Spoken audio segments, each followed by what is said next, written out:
Millionaire from America marries a black pregnant nun after she was sent out of the convent in Rome. 3 months after marrying Amara, Marcus realized he couldn't remember a single conversation where she hadn't somehow steered him toward exactly what she wanted, but maybe that was just what love felt like. Before I continue with this story, please do me a favor by subscribing to this channel for more true life stories like this. Marcus Whitfield had always prided himself on reading people.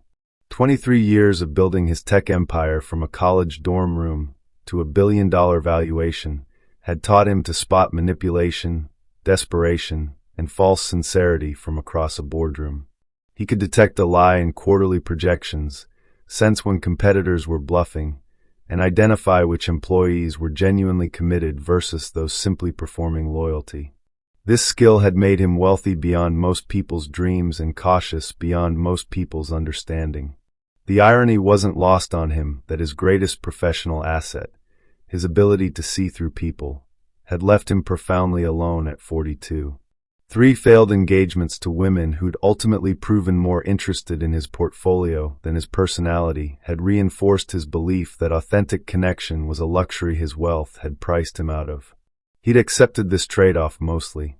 The loneliness was manageable when weighed against the alternative of being someone's retirement plan, which was why Rome had felt like freedom. He'd planned the 2-month sabbatical as a digital detox. No board meetings, no acquisition targets, no journalists asking about his disruptive vision for the future. Just him, Renaissance art, excellent wine, and the kind of anonymous wandering that money couldn't usually buy. He'd rented a modest apartment in Trastevere under an assumed name, walked the cobblestone streets in worn jeans and unremarkable shoes, and for the first time in decades, felt invisible in the best possible way. The routine had become comforting. Morning espresso at the corner cafe, afternoons in museums or churches, evenings reading in the small piazza near his apartment. He'd found himself particularly drawn to the smaller, less touristy churches, places where he could sit quietly and think without performance or expectation. Not religious thinking, exactly, but the kind of contemplative space his high-velocity life had never allowed. That's how he'd first noticed her.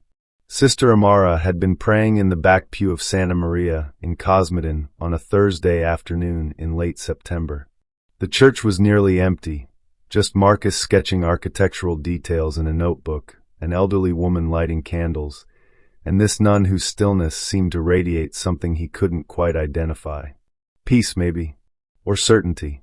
Something he'd spent 42 years purchasing approximations of, but never quite achieving. She was beautiful in a way that felt almost confrontational, the kind of beauty that made you question your assumptions about who got to possess it and why. Her dark skin seemed to glow against the white habit, and even in prayer, there was something regal about her posture that suggested she'd commanded attention long before taking vows. But it was her expression that caught him, completely absorbed, as if she were having an actual conversation with whatever divine presence she believed in. Marcus had seen plenty of performative spirituality in his life, board members who name-dropped their church attendance, ex-fiancés who suddenly discovered meditation when it became trendy, but this felt different. Unaware, authentic in a way that made him want to protect it from the kind of world he usually inhabited. He'd returned to the same church the next day, telling himself it was for the architecture. She was there again, same pew, same absorption. This time, when she finished praying and rose to leave, their eyes met briefly. She'd smiled, polite, distant, the kind of acknowledgement one stranger gives another in a sacred space. Nothing more. But something about that smile had stayed with him through dinner, through his evening walk, through the restless night that followed. It wasn't flirtatious or calculating. It didn't seem to want anything from him. Maybe that's what made it so unsettling. By the 3rd day, Marcus had to admit he was being deliberately coincidental about his prayer schedule. Not stalking, exactly. The church was public, his interest in the art genuine, but certainly not accidental anymore. When she appeared again, he'd worked up the courage to nod slightly in recognition. She'd nodded back, and this time the smile had lasted a fraction longer. "You're American," she'd said softly as they both headed toward the exit. Her English was precise, accented with something that sounded East African, but educated somewhere else. You have that look of someone trying very hard to blend in, but not quite managing it. Marcus had laughed, surprised by her directness. That obvious? The way you study everything like you're trying to memorize it. Europeans live with all this history. Americans photograph it. She gestured at the notebook in his hand. But you draw it. That's different. They'd walked together toward the piazza, the conversation easy in a way that felt foreign to him. She'd asked about his sketches, he'd asked about her prayers. Neither question felt like prying. She'd mentioned being from Uganda originally, joining the convent young, finding peace in the ritual and structure of religious life. He'd found himself talking about the weight of success, the isolation of always being seen as a resource rather than a person. Money changes how people see you, he'd said, though he hadn't mentioned exactly how much money. God sees everyone the same, she'd replied. That's why I pray. It's the only place where I'm just myself. They'd parted that day with the understanding that they might see each other again. Nothing planned, nothing promised. Just two people who'd found unexpected comfort in honest conversation. Over the following weeks, these encounters had become the brightest part of Marcus's Roman holiday. Sister Amara, she'd shared her name on their 5th meeting, had a way of listening that made him want to be more truthful than he'd been in years. Not about his wealth, not yet, but about the loneliness, the skepticism, the way success had simultaneously given him everything and isolated him from the very human connections that might make it meaningful. She, in turn, had shared carefully chosen details about her own struggles. The difficulty of maintaining faith in an institution that sometimes felt more concerned with rules than compassion. The challenge of serving others while battling her own desires for independence and recognition. The way her African heritage sometimes made her feel like an outsider among the Italian sisters, despite their shared devotion. Marcus had found himself looking forward to these conversations with an intensity that surprised him. Not romantic, exactly, she was a nun after all, and he respected those boundaries absolutely, but intellectually intimate in a way he'd never experienced. Here was someone who seemed to see him as Marcus rather than Marcus Whitfield, CEO. Someone whose interest in his thoughts didn't correlate with his net worth. Which was why what happened next felt so much like a violation.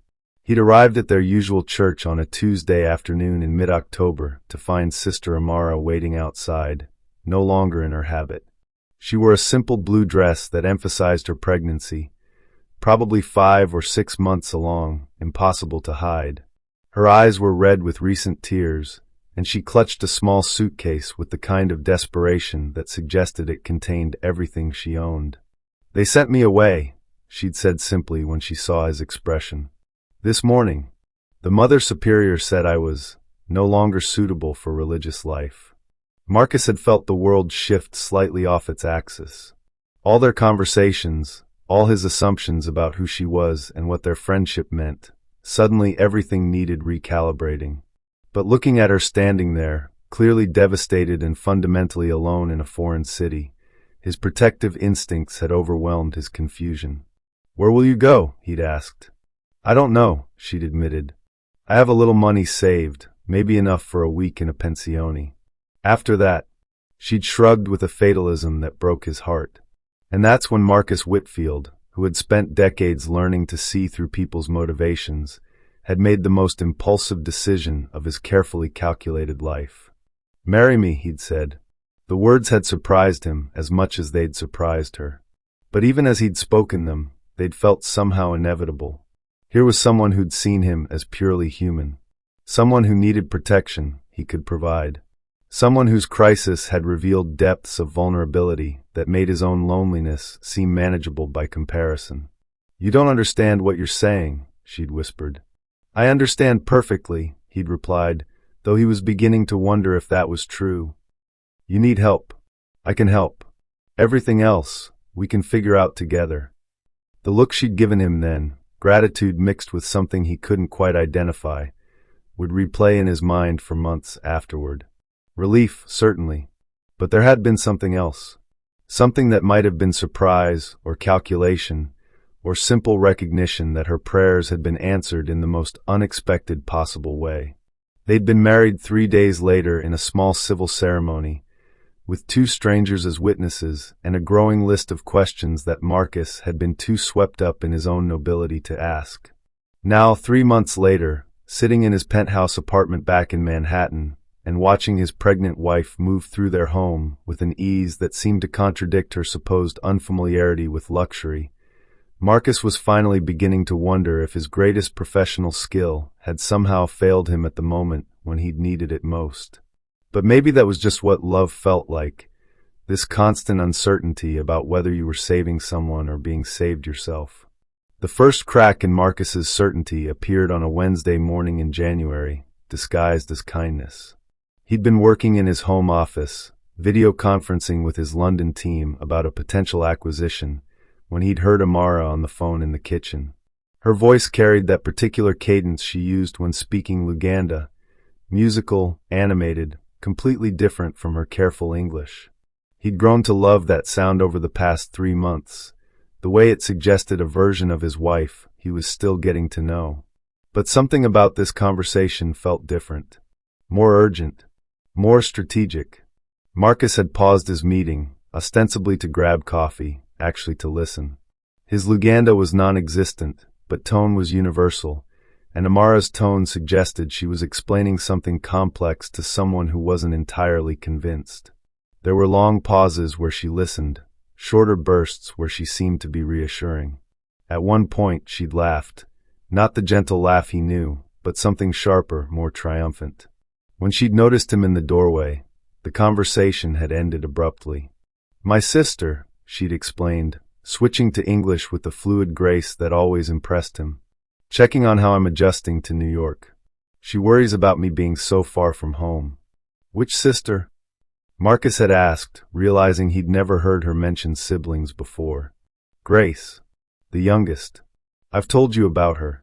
But she hadn't, and they both seemed to know it. The moment had stretched uncomfortably before Amara had smiled and changed the subject to their dinner plans. Later that evening, as they'd prepared for bed, Marcus had tried to circle back to the conversation. "Your sister, Grace, is she the one who helped you at the convent? You mentioned someone who used to send you care packages." Amara had paused in brushing her hair, meeting his eyes in the vanity mirror. "No, that was Rachel. My older sister. Grace is different. More practical." But Marcus could have sworn that in their early conversations in Rome, she'd mentioned having only one sister. Rachel, the devout one who'd encouraged her religious vocation. He'd specifically remembered thinking how different their paths had been, one sister choosing marriage and children, the other choosing God. Now there were 2 sisters.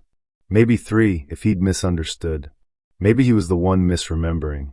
"How many sisters do you have exactly?" he'd asked, trying to keep his voice light. The pause had been infinitesimal, but it was there. 3. Rachel, Grace, and Mary. Rachel's the eldest, very religious. Grace is the practical one. She runs a small business in Kampala. Mary's still in school. The precision of this answer had felt rehearsed, though Marcus couldn't explain why. Maybe it was just that Amara's English became more formal when she was tired. Maybe he was overthinking a simple case of marital learning, the way couples gradually accumulated details about each other's histories. But the seed of doubt had been planted. Over the following days, Marcus had found himself paying attention in ways that felt uncomfortably like surveillance. Not intentionally, but with the heightened awareness of someone who'd suddenly realized they might have been operating on incomplete information. He'd noticed that Amara never received mail addressed to her maiden name, though she'd been in the country for 3 months. No forwarded letters from Uganda, no Christmas cards from convent friends, no communication from the religious community that had supposedly been her family for nearly a decade. He'd noticed that she seemed to know her way around luxury with surprising ease. The first time he'd taken her shopping, she'd selected clothes with the confidence of someone familiar with quality fabrics and designer cuts. When he'd commented on her good taste, she'd explained that the Mother Superior had occasionally taken sisters shopping for donations from wealthy benefactors. They'd learned to recognize value. Plausible. Completely plausible. But plausible wasn't the same as true, and Marcus's business instincts had been sharpened by decades of hearing plausible explanations that turned out to be carefully constructed lies. The real incident, the one that would replay in his mind for weeks afterward, happened on a Friday evening when they'd been invited to dinner at his business partner's house. James Chun, he'd dropped Rodriguez years ago when he'd started going by his middle name professionally, was one of the few people who knew about Marcus's marriage. Not the details, just that he'd impulsively married someone he'd met in Rome and brought her back to New York. James had been characteristically supportive while privately skeptical, which was exactly what Marcus had expected from his oldest friend. "I want to meet this woman who convinced Marcus Whitfield to get married," James had said when he'd called with the dinner invitation. "She must be extraordinary." The evening had started perfectly. Amara had been charming without being performative, interested in James's work without seeming to fish for information about Marcus's business, graceful about the obvious wealth of the Upper East Side townhouse without appearing either impressed or calculating. She'd worn a black dress that accommodated her growing pregnancy while emphasizing her natural elegance, and Marcus had felt proud in a way that surprised him. Here was his wife, pregnant with his child. Well, not his child, but the child he'd chosen to raise, navigating his world with exactly the kind of authentic grace that had attracted him in the first place. The conversation had flowed easily through appetizers and the main course. Amara had shared carefully edited stories about life in the convent. James had entertained them with tales from his early startup days, and Marcus had felt the warm satisfaction of worlds successfully colliding. It was during dessert that things had shifted. James's wife had asked about Amara's family, and Amara had begun telling the story Marcus had heard several times now. The three sisters, her parents' death when she was young, how her eldest sister Rachel had encouraged her religious vocation. "Rachel sounds wonderful," James's wife had said. "Is she still in Uganda?" "Oh yes," Amara had replied. "She married young, has 4 children now. She runs a small school in our village outside Kampala."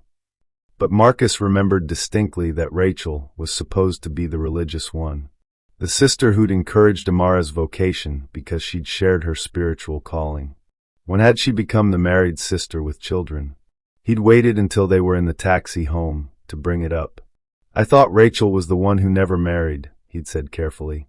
"The religious sister?" Amara had looked at him with what seemed like genuine confusion. "No, that's Mary. Mary's the religious one.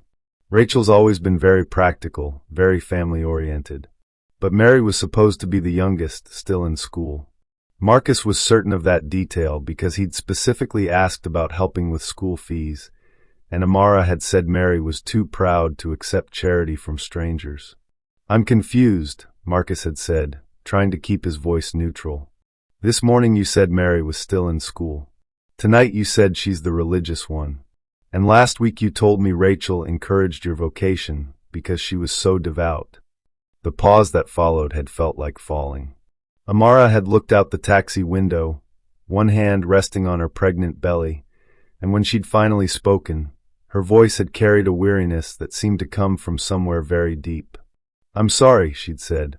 "Sometimes I get confused about how much I've told you versus how much I've told other people. My family, it's complicated. We all play different roles for different people, you know. Rachel is religious in her way, practical in another way. Mary is young, but also serious about faith. I'm not trying to lie to you, Marcus. I'm just trying to figure out how to be honest about a life that doesn't translate easily." This explanation had felt both completely reasonable and utterly inadequate. Marcus had wanted to press further, but something about the sadness in her voice had made him feel cruel for questioning her at all. Maybe the confusion was natural, trauma, pregnancy hormones, the disorientation of adjusting to a completely new life in a foreign country. Maybe he was being paranoid. But as they'd ridden the rest of the way home in silence, Marcus had found himself thinking about that phone conversation in Luganda. The tone had been so confident, so assured. Not the voice of someone confused about her own family structure. That night, as Amara had slept beside him, Marcus had lain awake staring at the ceiling, and trying to reconcile the woman he'd married with the small inconsistencies that seemed to be accumulating around her like debris. Either she was exactly who she appeared to be, a pregnant former nun adjusting to an overwhelming new reality, or she was someone else entirely. Someone who'd learned to present as vulnerable while actually being something much more calculating. The problem was that both possibilities felt equally plausible and equally terrifying. When Marcus finally fell asleep that night, he dreamed about sitting in that Roman church, watching a beautiful woman pray. But in the dream, when she turned to smile at him, her face was completely different from the one he remembered. And he couldn't tell if that was because his memory was failing, or because he'd never actually seen her real face at all. He woke up with the unsettling certainty that something fundamental had shifted. The easy trust of their early marriage had been replaced by something more complicated, a hyper-awareness that felt exhausting but necessary. The woman sleeping beside him was either his wife or a stranger wearing his wife's face. And Marcus was no longer sure which possibility frightened him more. Marcus had always been a problem solver. Present him with a failing acquisition, a hostile board member, or a competitor undercutting his market share, and his mind would immediately begin organizing information, identifying patterns, and developing strategies. It was a cognitive reflex that had served him well for 2 decades. But marriage, he was discovering, was not a business problem, and the growing collection of small inconsistencies about his wife could not be resolved with the kind of systematic analysis that had built his empire. Still, he tried. The morning after the dinner at James's house, Marcus had done what he always did when facing uncertainty. He'd made lists. Not on paper. He wasn't quite ready to acknowledge what he was doing that explicitly, but mental inventories of everything he actually knew about Amara versus everything he thought he knew. Confirmed facts were disturbingly few. She was from Uganda. Her accent and cultural references supported that. She'd been pregnant when they met. The timeline and her medical records confirmed it. She'd been expelled from a convent. He'd seen her leaving in civilian clothes, carrying a suitcase, clearly distraught. Everything else existed in a gray area of plausible but unverified claims. The number and names of her sisters. The circumstances of her pregnancy. The exact reasons for her expulsion. Even her age, she'd said 28. But something about her confidence in navigating complex social situations suggested someone older, more experienced. Marcus had tried to dismiss these concerns as the natural anxiety of a man who'd married someone he'd known for only 3 weeks. Cultural differences could explain the communication gaps. Trauma could explain the memory inconsistencies. Pregnancy could explain the emotional volatility he'd started to notice.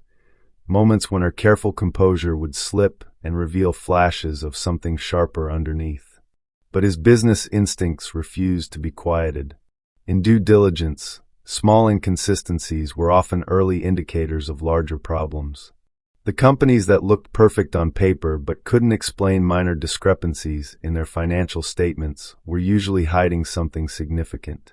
So when Amara had mentioned needing to call her sister Grace about family business, and had taken the call in their bedroom with the door closed, Marcus had found himself straining to hear through the walls like some kind of suburban spy. The conversation had lasted nearly an hour. Marcus had caught only fragments, words that sounded urgent in Luganda, followed by long pauses that suggested complex explanations. At one point, he'd heard Amara's voice rise sharply, as if in argument, before dropping to a whisper he couldn't penetrate. When she'd emerged, she'd seemed energized in a way that didn't match someone who'd been discussing family problems. "Everything okay?" Marcus had asked. "Fine. Just some issues with Grace's business. She's expanding and needed advice about investors." Amara had moved around the kitchen as she spoke, assembling ingredients for lunch with the kind of focused efficiency that suggested she wanted to change the subject. "What kind of business?" "Import-export. Textiles mostly. She's very entrepreneurial." The precision of these details had the same rehearsed quality Marcus had noticed before. "She wants to know if you might be interested in looking at her business plan sometime." This had stopped Marcus cold. In 3 months of marriage, Amara had never asked him for money or business favors. It was one of the things that had convinced him her motives were genuine. The fact that she was now floating the possibility, however indirectly, felt like a seismic shift. "She knows about my work?" he'd asked carefully. "I may have mentioned that you're successful in business. She's very impressed that I married someone so accomplished." Amara had smiled as she said this, but something about the smile hadn't reached her eyes. That afternoon, Marcus had done something he'd sworn he'd never do. He'd called his private investigator. Thomas Brennan was a former FBI agent who specialized in corporate security and had helped Marcus navigate several delicate business situations over the years. Discreet, thorough, and expensive enough that his loyalty was guaranteed. "I need background verification on someone," Marcus had said without preamble. Quietly. "Business or personal?" The pause had stretched long enough that Thomas had understood. "Personal." "I see. What level of detail are we talking about?" "Everything. Education, employment, family, medical records if possible. I need to know if someone is who they claim to be." Marcus had provided Amara's full name, date of birth, and what he knew of her background. The conversation had felt like a betrayal even as he'd recognized its necessity. If he was wrong about his suspicions, he'd never tell Amara about the investigation.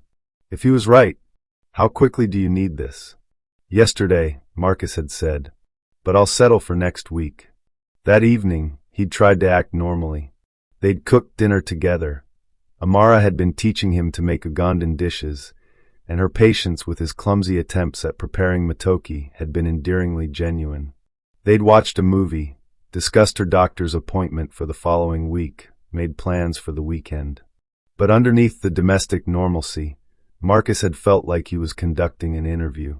Every story Amara told, every casual reference to her past, every expression that crossed her face, he'd found himself cataloging it all for later analysis. When she'd mentioned a childhood friend who'd become a doctor in Kampala, Marcus had asked follow-up questions about the medical school, the hospital where she worked, the mutual friends they'd stayed in touch with. Amara had answered easily, but with just enough vagueness that Marcus couldn't be certain whether the details were genuine or improvised. When she'd talked about missing Ugandan food, Marcus had suggested they find a restaurant in the city that served East African cuisine. Amara had seemed enthusiastic about the idea, but hadn't offered to help research options, despite supposedly knowing what authentic flavors should taste like. When she'd commented on a news story about political developments in Uganda, her analysis had been surprisingly sophisticated, more like someone who'd been following international coverage than someone who'd grown up in a rural village and spent the last decade cloistered in an Italian convent. Each observation in isolation was meaningless. Collectively, they were starting to form a pattern that made Marcus profoundly uncomfortable. The breaking point had come on Saturday morning. Marcus had been in the shower when he'd heard his phone ring. By the time he'd gotten out, Amara was ending a call and setting his phone back on the nightstand. "Your assistant called," she'd said when she saw his expression. "Something about rescheduling Monday's meeting. I told her you'd call back." But Marcus's assistant never called on weekends unless it was an emergency, and she had Amara's number if she'd needed to reach him urgently. More troubling, the call log on his phone showed an outgoing call, not an incoming one. Someone had used his phone to make a call while he was in the shower. "Which assistant?" Marcus had asked, though he only had one. "The older woman. Sarah." She seemed very efficient. Marcus's assistant was 26 and named Jennifer. She'd been with him for 3 years, and Amara had met her twice. The lie was small, easily explained by confusion or misremembering. But it was definitely a lie, and it had been delivered with the same confident ease that Marcus was beginning to recognize as his wife's default mode when she was improvising. That afternoon, Marcus had found an excuse to visit his office. The building was mostly empty on Saturday, which gave him privacy to check his phone records and email for any unusual activity.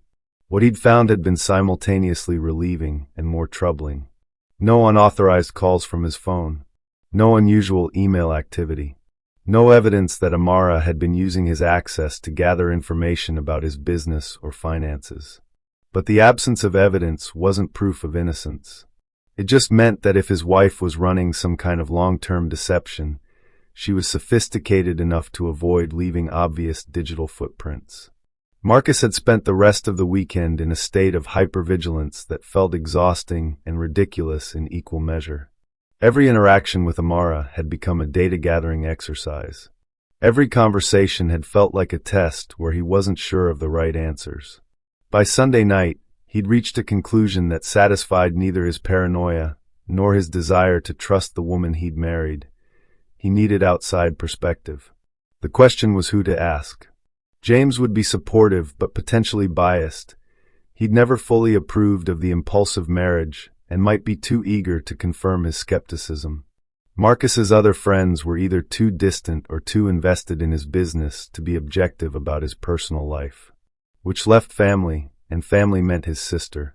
Rebecca lived in San Francisco, ran a nonprofit focused on women's rights, and had a PhD in psychology that made her both insightful and occasionally insufferable when it came to analyzing people's motivations. She was also the only person who'd known Marcus long enough to recognize when he was lying to himself. He'd called her Sunday evening, after Amara had gone to bed. "I need to ask you something," he'd said without preamble. "And I need you to be honest, not supportive. This is about your wife." It wasn't a question. Rebecca had always been unsettlingly perceptive. "I think I might have made a mistake. A big one." "What kind of mistake? Financial? Emotional? Legal? I don't know. That's the problem.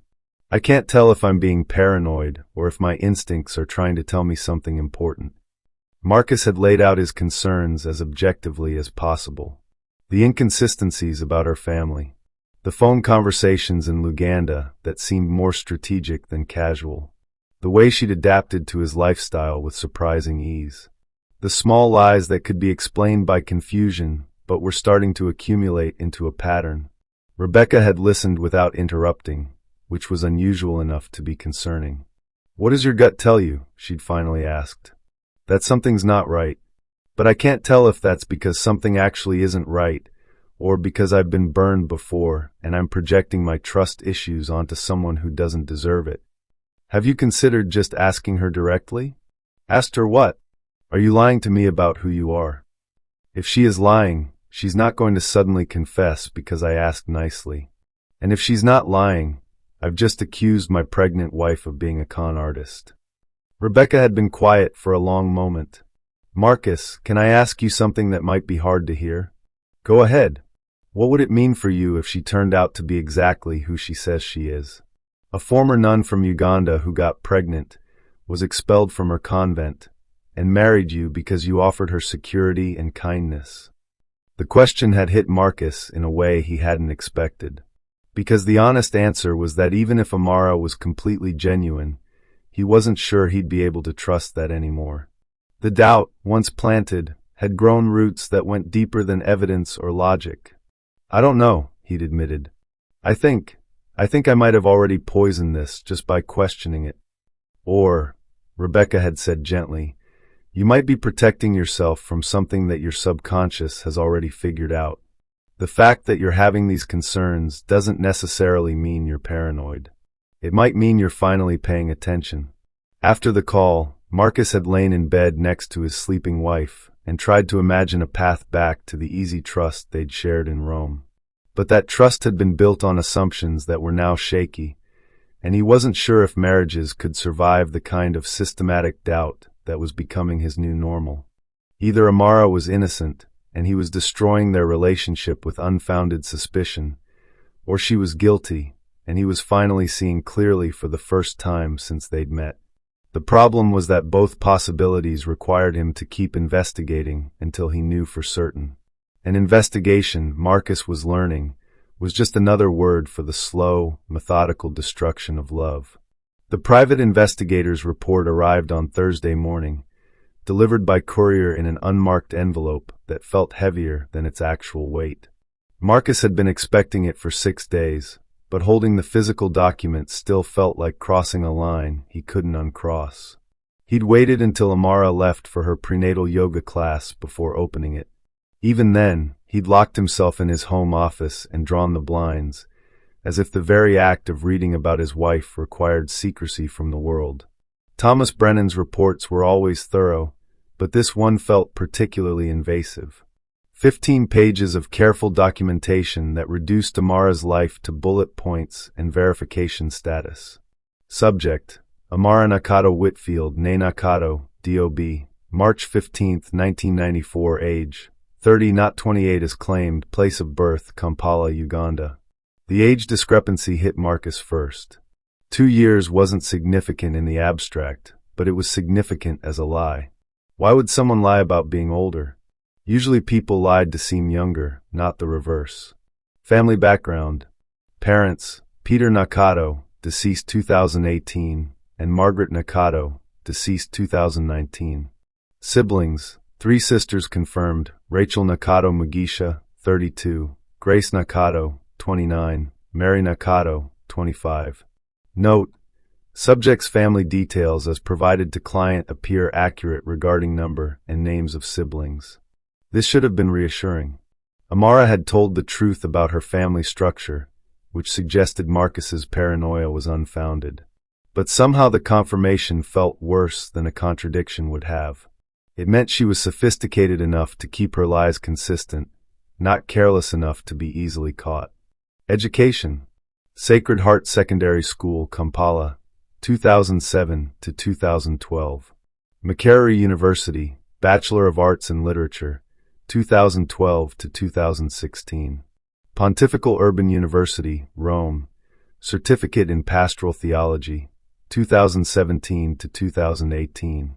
Marcus read this section twice. Amara had never mentioned attending university before joining the convent. In their conversations, she'd presented her path to religious life as a direct response to her parents' death when she was young, not as something she'd chosen after completing a secular education at one of Uganda's most prestigious universities. Employment/religious history: Sisters of Charity Convent, Rome, 2018 to 2024.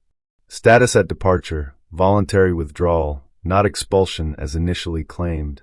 Reason given: personal discernment regarding religious vocation. Note: no record of disciplinary action or forced removal.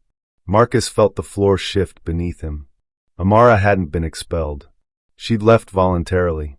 The image of her standing outside the church with a suitcase, tears streaming down her face, claiming she'd been sent away in disgrace. It had all been performance. But performance for whose benefit? His? Or was there a more complex explanation? Financial background: bank account in Rome, 47,000 euros, approximately $51,000 at time of departure from convent. Source: regular deposits from Nakato Enterprises Ltd., Ugandan company registered to Grace Nakato. Additional account in Kampala, $23,000 equivalent. Total liquid assets, approximately $74,000. The woman who'd stood outside that Roman church, supposedly with enough money for maybe a week in a pensione, had actually had over $70,000 in accessible funds. More than enough to return to Uganda, start over somewhere else, or even remain in Europe independently. She hadn't needed rescuing. She'd chosen to be rescued. Marcus closed the report and sat in his office for nearly an hour, staring at the wall and trying to reconcile this information with the woman he'd married. Every conversation they'd had in Rome took on a different cast when viewed through the lens of deliberate deception rather than desperate honesty. The careful way she'd shared just enough vulnerability to seem authentic without revealing anything verifiable. The coincidental timing of their meeting. Had she been watching him before that first day in the church? The speed with which she'd accepted his impulsive proposal, as if she'd been prepared for exactly that possibility. But even as the evidence mounted, Marcus found himself searching for alternative explanations. Maybe she'd lied about being expelled because the truth was more complicated. Maybe she'd hidden her education and financial resources because she'd been afraid he wouldn't help her if he knew she had options. Maybe everything had a reasonable explanation that preserved the essential truth of who she was. Or maybe she was exactly what the evidence suggested. Someone who'd identified a lonely, wealthy man and executed a carefully planned approach designed to trigger his protective instincts. That afternoon, Marcus had implemented what he thought of as enhanced observation protocols. Not spying, exactly, but paying attention with the kind of systematic focus he usually reserved for hostile takeover attempts. When Amara had returned from yoga, he'd asked casual questions about the class. Which poses were most challenging during pregnancy? How did the instructor modify the positions? Had she made friends with any of the other expectant mothers? Her answers had been detailed and consistent, suggesting she was actually attending yoga rather than using it as cover for other activities. But Marcus had noticed she'd volunteered no specific names, mentioned no particular friendships, described no memorable interactions with other students. For someone naturally social enough to charm strangers in Roman churches, this isolation seemed unusual. "You should invite some of the women from class over for lunch," he'd suggested. "It might be nice to have friends going through the same experience." Amara had smiled and agreed this was a lovely idea, but hadn't committed to any specific plans. "Most of them seem very busy with work and their other children," she'd said. "But maybe once I get to know them better." Always deferring. Always keeping options open. Never creating opportunities for Marcus to verify her stories through independent sources. That evening, while Amara had cooked dinner, Marcus had excused himself to make business calls and instead had spent 30 minutes researching Nakato Enterprises Limited. Ugandan corporate records were limited, but he'd found enough to confirm the company existed and appeared to be involved in textile importation, just as Amara had claimed. But the timing was interesting. Nakato Enterprises had been incorporated 6 months before Amara left the convent, and its first major financial activity had coincided almost exactly with the period when she'd begun receiving regular deposits. Had Grace been supporting her sister's exit strategy? Or had Amara been involved in planning and funding her own departure long before she'd presented it as a crisis to Marcus? Over dinner, Marcus had tried a different approach. "I've been thinking about your sister Grace's business," he'd said. "The textile import company. It sounds like exactly the kind of emerging market opportunity I've been looking for." Amara had paused with her fork halfway to her mouth. "Oh, Marcus, that's so generous of you to consider. But I wouldn't want to mix family with your business interests." "It might not be mixing them. It might be aligning them. If Grace has a solid business plan and growth potential, it could be mutually beneficial." "I'll mention it to her," Amara had said, but something in her tone suggested she hoped he'd forget about it. This reluctance struck Marcus as odd. If Grace's business was legitimate and successful enough to have supported Amara with monthly payments, why wouldn't she welcome the opportunity to attract investment from a proven tech entrepreneur? Unless the business was something other than what it appeared to be, or unless introducing Marcus to Grace would create verification risks Amara preferred to avoid. After dinner, Marcus had suggested they video call Grace together, so he could congratulate her on her entrepreneurial success. Amara had explained that Grace was traveling for business and would be difficult to reach for the next several weeks. "She travels a lot for the textile business," Amara had said, "always visiting suppliers and meeting with new vendors. Very hands-on management style." But when Marcus had looked up the time difference between New York and Kampala, he'd realized that Grace's travel schedule would be conveniently covering the hours when most business people would normally be available for international calls. That night, Marcus had lain awake constructing timelines. When had Amara first noticed him in the church? Had she been attending services there before he'd started going, or had she begun showing up after she'd identified him as a potential target? How much research had she done before their first conversation? How much had she known about his wealth and status before she'd accepted his proposal? The more he thought about it, the more their entire courtship felt like a carefully orchestrated performance designed to appeal to his specific psychological vulnerabilities. She'd presented as spiritually grounded, intellectually curious, financially disinterested, and emotionally available. essentially a perfect antidote to every relationship disappointment he'd experienced. But perfection, Marcus knew from business, was usually a red flag. Companies that appeared to have no weaknesses were typically hiding significant problems. People who seemed too good to be true usually were. The next morning, Marcus had taken the next logical step in his investigation. He'd booked a trip to Rome. Business emergency, he'd told Amara. 3 days, maybe 4. The Milan office is having issues with a client, and I need to handle it personally. She'd expressed appropriate concern and disappointment, offered to pack for him, asked if there was anything she could do to help. All the responses of a supportive wife whose husband had to travel unexpectedly for work. But Marcus had noticed she hadn't asked for details about which client or what kind of issues. Most partners would want to understand what was pulling their spouse away on short notice. Amara's lack of curiosity suggested either unusual respect for boundaries or careful avoidance of information she might accidentally contradict later. On the plane to Rome, Marcus had tried to prepare himself for what he might discover. Best case scenario, he'd verify Amara's story about the convent, perhaps find evidence that her voluntary withdrawal had actually been a face-saving administrative courtesy covering a more complicated situation. Maybe he'd discover that her financial resources had come from family support during a genuine crisis, and her age discrepancy was a simple paperwork error. Worst case scenario, he'd uncover evidence of a deliberate, long-term deception that would force him to confront the possibility that his marriage was built on lies. But as the plane descended toward Rome, Marcus realized there was a third possibility that frightened him more than either extreme. That the truth would be ambiguous enough to leave him permanently uncertain about who his wife really was. And uncertainty, he was learning, was a special kind of torture for someone who'd built his life on the ability to analyze and understand complex systems. By the time the plane landed, Marcus had accepted that this investigation would either restore his faith in his marriage or destroy it entirely. There would be no middle ground between trust and doubt. And he was no longer sure which outcome he was hoping for.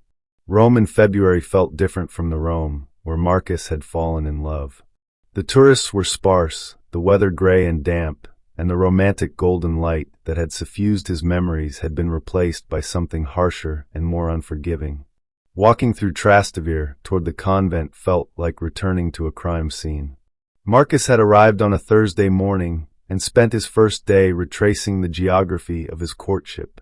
The cafe where he'd had his morning espresso, the small churches where he'd sketched architectural details, the piazza where he'd first talked with Amara about loneliness and authenticity. Every location looked smaller and more ordinary than his memory had painted it. But it was standing outside Santa Maria in Cosmedin, the church where they'd first spoken, that Marcus had felt the full weight of what he was doing.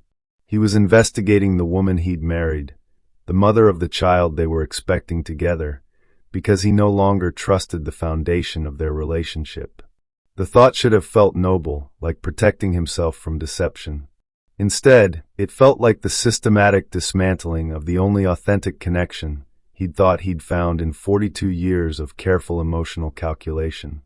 The convent of the Sisters of Charity occupied a modest building in a residential neighborhood about 20 minutes by bus from the tourist areas. Marcus had expected something more impressive.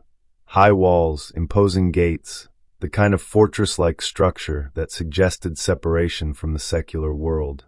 Instead, he'd found a converted palazzo with simple wooden doors and discreet brass plaques identifying it as a religious institution. Sister Catherine, the Mother Superior, had agreed to see him after he'd explained that he was Amara's husband and had concerns about her welfare. She was a small, elderly Irish woman with sharp eyes and the kind of direct manner that suggested she'd spent decades managing both spiritual crises and administrative details. "Mr. Whitfield," she'd said, settling behind a desk in an office that managed to be both austere and welcoming. "I must say, I was surprised to hear that Sister Amara had married. When she left us, she seemed quite certain about pursuing a different path." "Left," Marcus had repeated. "Not expelled." Sister Catherine had raised an eyebrow. "Expelled? Oh my, no. Whatever gave you that impression? Sister Amara requested leave to discern her vocation more carefully. It's not uncommon for young women to need time away from community life to understand their calling. She told me she was sent away because of her pregnancy. The pause that followed had been loaded with implications Marcus didn't want to examine too closely. Mr. Whitfield, I think perhaps there's been some confusion. Sister Amara wasn't pregnant when she left our community. She departed in early October well, she said she'd been questioning whether religious life was truly her calling. She'd been restless for several months, spending a great deal of time in prayer at various churches around the city. Marcus had felt something cold settle in his stomach. She wasn't pregnant when she left. No, certainly not. A pregnancy would have been, well, it would have required very different conversations than the ones we had about vocational discernment. Can you tell me when you first noticed she was spending time away from the convent? Sister Catherine had consulted a small notebook. She began asking for extended periods of personal prayer in September. Said she was struggling with doubts and needed solitude to hear God's voice more clearly. We gave her considerable freedom to explore her spiritual questions. September, the month before Marcus had first noticed her in Santa Maria in Cosmedin. She hadn't been a devout nun struggling with crisis. She'd been someone who'd already decided to leave religious life and was systematically exploring her options in the city. Did she mention meeting anyone during these prayer periods? Any friendships or connections she'd made? The Mother Superior had studied Marcus with the kind of penetrating attention that suggested she was beginning to understand the subtext of his questions. Mr. Whitfield, may I ask why you're inquiring about these details? If you and Sister Amara are married, surely these conversations would be more appropriate to have with her directly. Marcus had found himself in the uncomfortable position of explaining his doubts to a nun who clearly thought he was either paranoid or irresponsible for marrying someone without understanding her history. I'm beginning to think I may not know my wife as well as I believed when we married, he'd admitted. Sister Catherine had been quiet for a long moment. When she'd finally spoken, her voice had carried the careful neutrality of someone choosing her words very deliberately. Sister Amara was complex. Very intelligent, very charming, very persuasive when she wanted something. She had a gift for understanding what people needed to hear. Some of the younger sisters found her inspiring. Others found her intense. Intense how?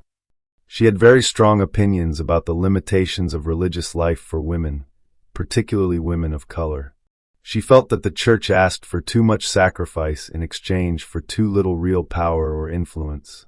She wasn't wrong necessarily, but her way of expressing these views was sometimes divisive. This was the first description of Amara that sounded like someone Marcus might actually have married, complex, opinionated, strategic rather than simply devout. Did she ever mention wanting to leave religious life? Not directly, but she asked many questions about sisters who'd received dispensation from their vows. The process, the timeline, the practical considerations. She seemed very thorough in her research. Marcus had left the convent with more questions than answers, but with a growing certainty that the woman he'd married had been planning her departure from religious life well before their first conversation in Santa Maria in Cosmedin. That evening, he'd returned to the church where they'd met, hoping to find some clarity in the space where his doubts had begun. Instead, he'd found Father Giuseppe, the elderly priest who conducted evening services and had apparently noticed Marcus's previous visits. "Ah, the American who draws buildings," Father Giuseppe had said in careful English. "You've been away, but you came back alone? You remember me?" "Of course. You and the young sister, you had such interesting conversations. She was very curious about you, asked many questions after you would leave." Marcus had felt his pulse quicken.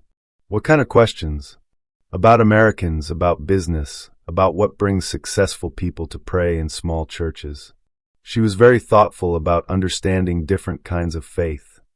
She asked about business specifically? Father Giuseppe had nodded enthusiastically. Oh yes, she was very interested in how business people think, how they make decisions. She said she was trying to understand secular life before she decided about her vocation. The conversation had continued for nearly an hour, with Father Giuseppe unknowingly providing a detailed account of how Amara had systematically gathered information about Marcus before their first direct interaction. She'd asked about his sketching, his prayer habits, his apparent solitude. She'd inquired about American attitudes toward helping others, particularly women in crisis. By the time Marcus had returned to his hotel that night, the timeline was clear.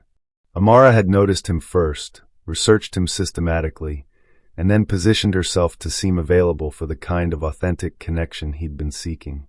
But even this revelation didn't answer the most important question. Why? The next morning, Marcus had called Thomas Brennan from his hotel room. "I need you to dig deeper into Nakado Enterprises," he'd said. "And I need you to find out everything you can about what Amara was doing in the months before she left the convent." "What kind of everything?" "Financial transactions, communication records, travel patterns. I need to know if this was planned and how long the planning took." "Marcus," Thomas had said carefully, "are we talking about marriage fraud here? Immigration issues? Because if so, you need to understand the legal implications of what you're asking me to investigate." Marriage fraud. The words had hit Marcus like a physical blow. He'd been thinking in terms of emotional deception, but there were legal dimensions he hadn't considered. If Amara had married him to gain permanent residency status, if the pregnancy was part of an elaborate scheme to secure her position. "Just get me the information," Marcus had said. "I'll worry about the implications later." That afternoon, Marcus had made one final stop before returning to New York. He'd found the pensione where Amara had claimed she would stay after leaving the convent, a modest establishment near the Termini station that catered to budget travelers and people in transition. The owner, a middle-aged woman named Signora Rossi, had remembered Amara clearly. "Bella ragazza," she'd said. "Very polite, very sad. She stayed here for 2 weeks in October." 2 weeks? Not one night. No. 2 weeks. She paid in advance, cash. Said she was waiting for papers to be processed for travel. "Did she have visitors? Phone calls?" Signora Rossi had nodded. "Many phone calls. Long conversations in her language. And one visitor, another African woman, very well dressed. They talked for hours." Marcus had shown her a photo from Grace's social media profile that he'd found online. Signora Rossi had confirmed that Grace had visited Amara in Rome, just days before Marcus had encountered Amara outside the church. The sisters had met in person to coordinate something. The question was what? On the flight back to New York, Marcus had tried to construct a narrative that made sense of all the evidence. Amara had left the convent voluntarily after months of planning. She'd received financial support from her sister's company and had enough resources to return to Uganda or start over elsewhere. Instead, she'd remained in Rome, researching Marcus while presenting herself as a desperate woman in crisis. Grace had visited just before Amara's chance encounter with Marcus, suggesting coordination of strategy. The pregnancy timing meant Amara had either been pregnant before leaving the convent, which the Mother Superior had denied, or had become pregnant during the 2 weeks between leaving religious life and meeting Marcus. Both possibilities raised questions Marcus wasn't sure he wanted to have answered. But the most troubling realization was that regardless of the deception's scope, it had been extraordinarily sophisticated. Amara had created a persona designed specifically to appeal to his psychology, positioned herself to seem authentically vulnerable while actually being in control, and executed a plan that had resulted in marriage to a billionaire within 3 weeks of their first conversation. If this was a con, it was a masterpiece of social engineering. If it wasn't, then Marcus was destroying his marriage based on circumstantial evidence and his own paranoid inability to trust anyone who might genuinely love him. As the plane descended toward JFK, Marcus realized that his investigation had created a new problem.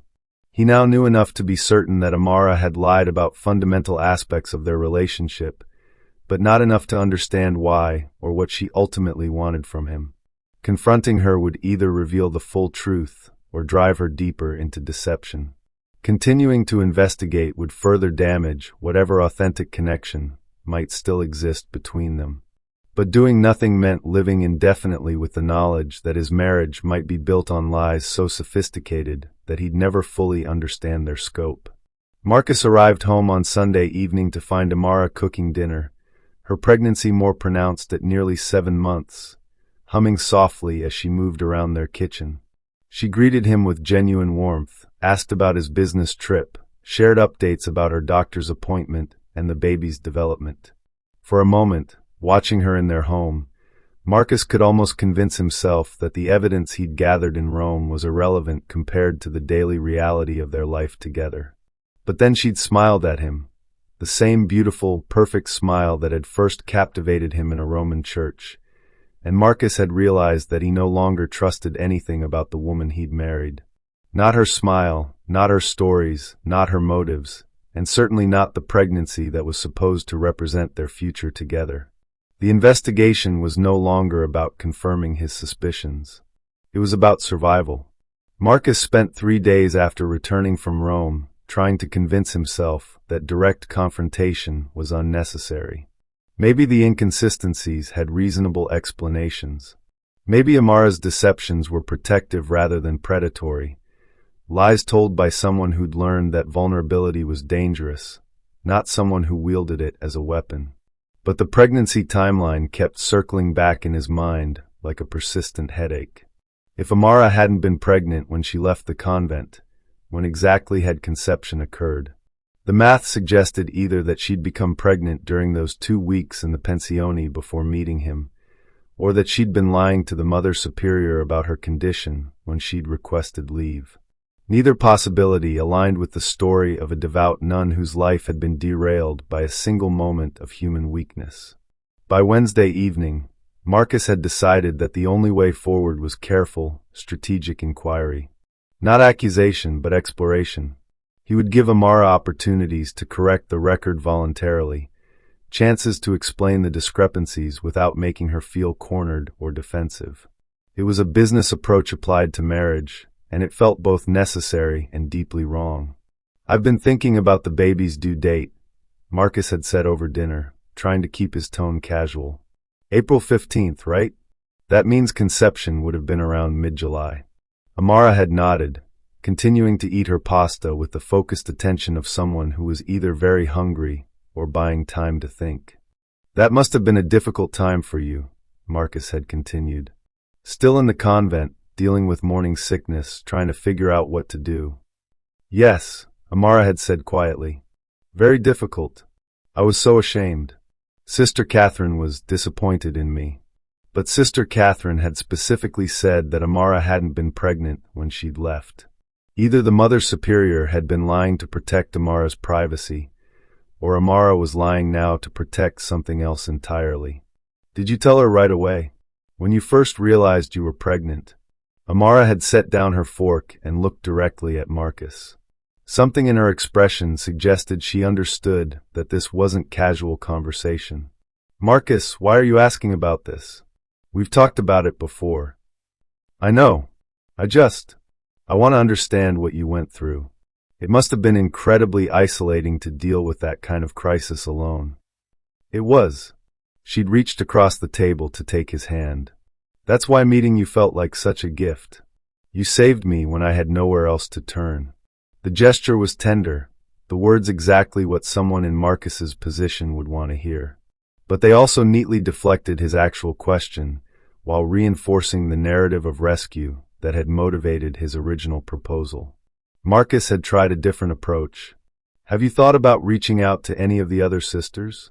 Now that you're settled and married, maybe some of them would want to stay in touch." "Oh, I don't think so. Leaving the way I did, it's better to let that part of my life stay in the past." "But surely some of them were friends? Sister Catherine seemed like she cared about you when I spoke with her." The pause was infinitesimal, but Marcus caught it. Amara's expression didn't change, but something behind her eyes sharpened. "You spoke with Sister Catherine?" "I stopped by the convent when I was in Rome. I wanted to make a donation in your honor, as a thank you for the spiritual guidance that led you to me."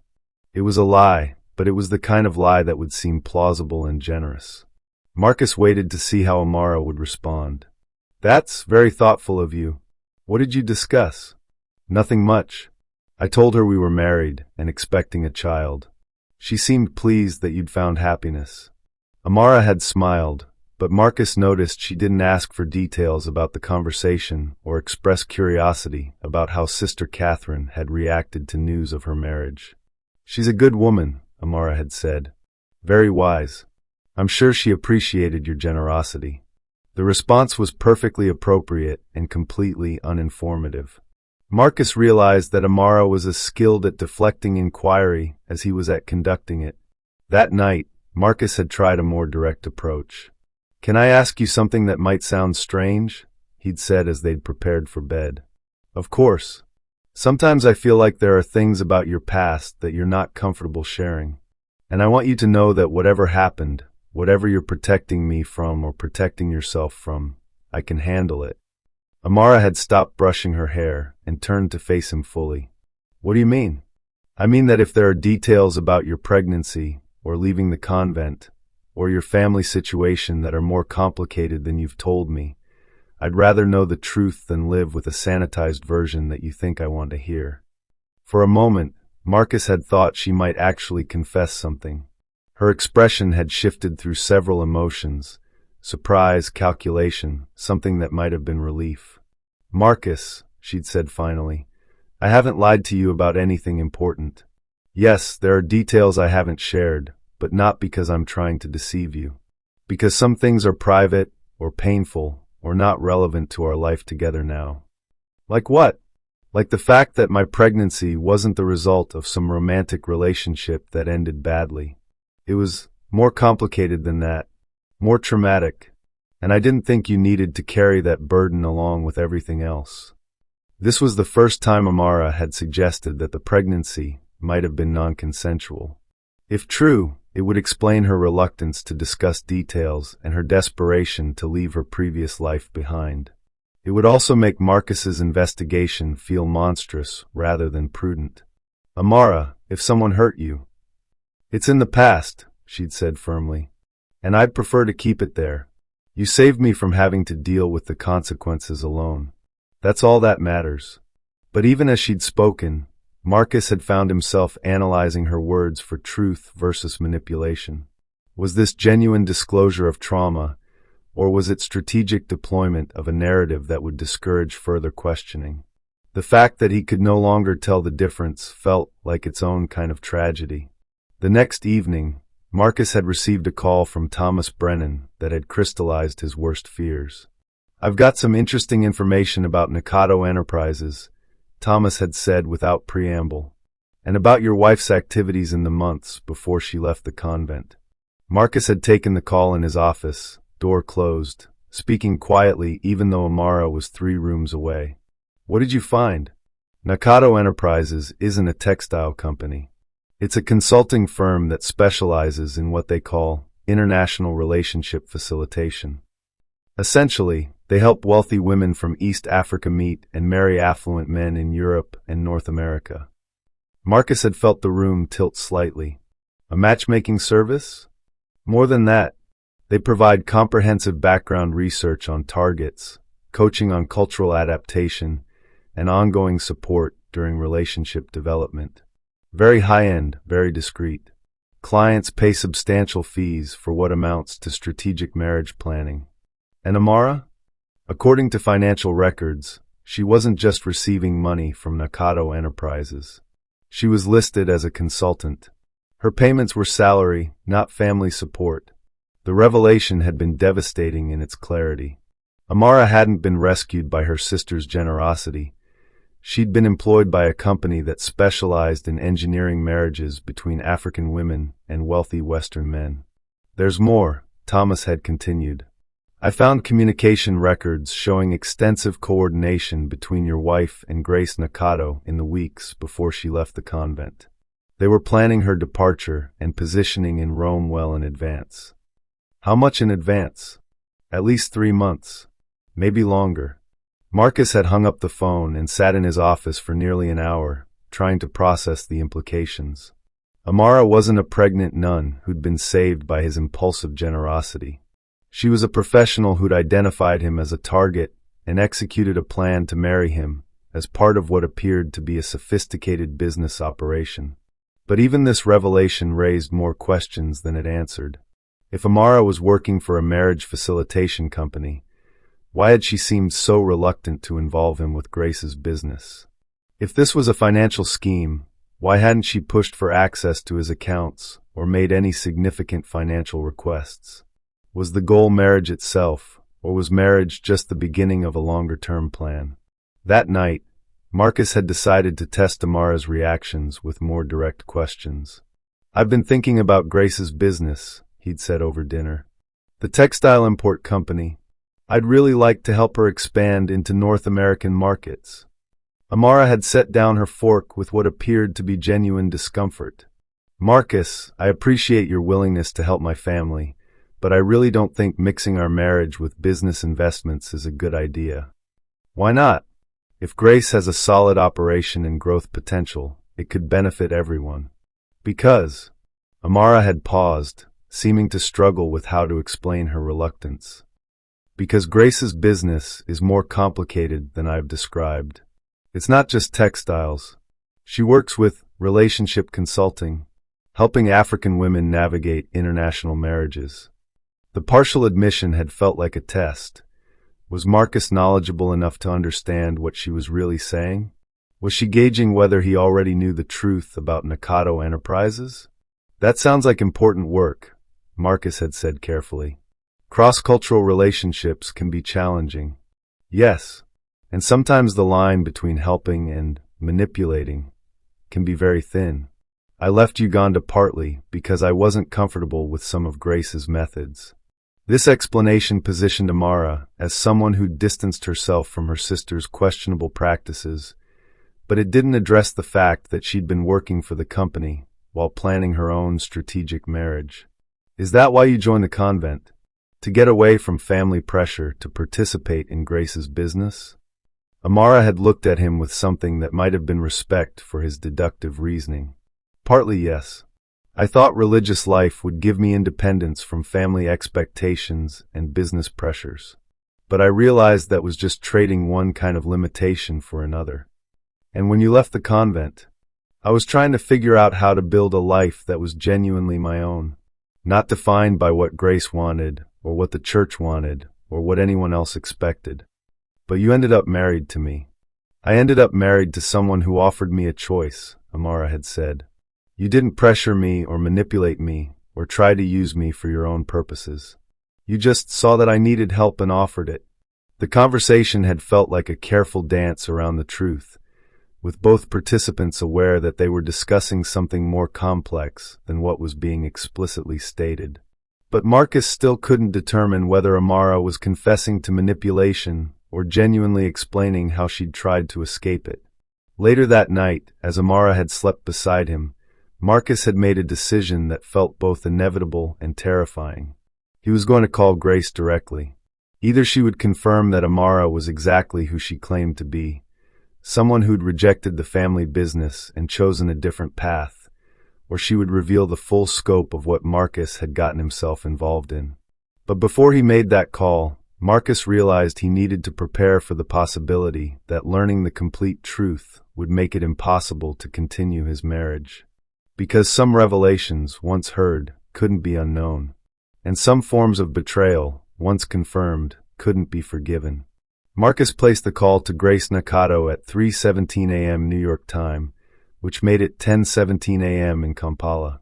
He'd been awake since midnight, sitting in his home office with Grace's contact information pulled from Amara's phone while she slept, rehearsing conversations and trying to prepare for revelations that might destroy what remained of his marriage. The number connected after 4 rings, and a woman's voice answered in crisp, professional English. "Grace Nakado speaking." "Ms. Nakado, this is Marcus Whitfield, Amara's husband." The pause that followed lasted long enough for Marcus to hear traffic sounds and what might have been office conversation in the background. "Mr. Whitfield, what an unexpected pleasure. How is my sister?" The warmth in Grace's voice seemed genuine, but Marcus detected something else underneath, a carefulness that suggested she'd been expecting this call eventually. "She's well. The pregnancy is progressing normally, and she's adapting to life in New York.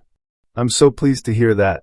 Amara has always been resourceful when it comes to adapting to new situations. The word choice felt deliberate. Resourceful suggested competence and planning rather than luck or accident. Ms. Nakato, I hope you don't mind me calling directly, but I wanted to discuss your business. Amara mentioned that you work in international consulting, and I'm interested in learning more about potential investment opportunities. Another pause, this one accompanied by what sounded like Grace moving to a more private location. Mr. Whitfield, I think perhaps we should have a more detailed conversation about exactly what kind of consulting work I do, and about what Amara has told you regarding her involvement with my company. She mentioned that you help African women navigate international relationships, that it's challenging work with complicated ethical dimensions. Did she? Grace's tone had shifted to something more guarded. And what exactly has she told you about her own experience with these relationship navigation challenges? Marcus realized he was being tested. Grace was trying to determine how much he knew versus how much he suspected. I know that she worked for Nakato Enterprises while she was at the convent. I know that her departure from religious life was planned well in advance. And I know that our meeting in Rome wasn't the coincidence she initially presented it as. The silence that followed was so complete that Marcus wondered if the call had been disconnected. Mr. Whitfield, Grace said finally, I think you and I need to have a very frank conversation, but not over the phone. Are you familiar with encrypted video calling applications?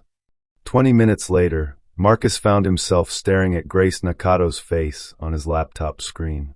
She was an elegant woman in her late 20s, sitting in what appeared to be a well-appointed office, wearing the kind of tailored business attire that suggested success and sophistication. She was also unmistakably Amara's sister. The same bone structure, the same intelligent eyes, the same subtle confidence that Marcus had first noticed in a Roman church. Mr. Whitfield, before we continue, I need you to understand that what I'm about to tell you is shared in confidence. Not just for my protection, but for Amara's. I understand. Nakato Enterprises does facilitate international marriages between African women and Western men. But we're not a dating service or a mail-order bride operation. We work exclusively with highly educated, financially independent women who choose to use strategic marriage as a pathway to opportunities that would otherwise be unavailable to them. Marcus felt something cold settle in his chest. Strategic marriage. Economic immigration through marriage has existed for centuries, Mr. Whitfield. The difference is that we provide our clients with the resources and support to ensure that these relationships are mutually beneficial rather than exploitative. And Amara was one of your clients. Amara was one of our consultants. She helped develop our European operations, particularly our research and approach methodologies for high-net-worth individuals who might be receptive to cross-cultural relationships. The revelation hit Marcus like a physical blow. Amara hadn't just been targeting him, she'd been developing the very methods used to target him. Her pregnancy, Marcus managed. Was that part of the strategy? Grace's expression became more carefully neutral. Mr. Whitfield, I think you may be misunderstanding the nature of our work. We don't manufacture crises or manipulate people into relationships they don't want. We simply help compatible individuals find each other across cultural and geographical barriers. But Amara's pregnancy, her expulsion from the convent, the financial crisis, none of that was real. The pregnancy is very real. The circumstances that led to it are more complicated than Amara probably felt comfortable sharing with you initially. Marcus waited, but Grace didn't elaborate. Ms. Nakato, I need you to tell me the truth. Was my relationship with your sister genuine, or was it a business transaction? Grace leaned back in her chair, studying Marcus's face through the video connection with the kind of analytical attention he recognized from his own business negotiations. Mr. Whitfield, what would constitute genuine in your view? If Amara approached you strategically, but then developed real feelings for you, would that invalidate the relationship? If she initially saw you as a solution to her problems, but then came to love and respect you, Would that make your marriage false? Did she develop real feelings for me? You would have to ask her that. But I can tell you that Amara terminated her consulting relationship with Nakado Enterprises the day she accepted your marriage proposal. She's had no contact with our operations since leaving Rome. This information should have been reassuring, but it raised new questions about timing and motivation. Why did she terminate the relationship? Because, Grace said carefully, she realized that what was happening between you was no longer professional. Our consultants are trained to facilitate marriages, not to fall in love with their targets. Emotional involvement compromises objectivity and creates complications. Marcus stared at Grace's face on his laptop screen, trying to process what he was hearing. Was she saying that Amara had started their relationship as a business operation, but had then genuinely fallen in love with him? Or was this simply another layer of sophisticated manipulation? Ms. Nakado, I need you to be completely honest with me. Is Amara in love with me, or is she still working some kind of angle? Grace's expression softened slightly. Mr. Whitfield, my sister is many things, intelligent, strategic, sometimes manipulative when she believes it's necessary. But she's not a sociopath. She's capable of genuine emotion and authentic connection. Whether that's what she's experiencing with you, only she can answer that. But she lied to me about everything. Her background, her education, her reasons for leaving the convent, her financial situation. How am I supposed to trust anything she says now?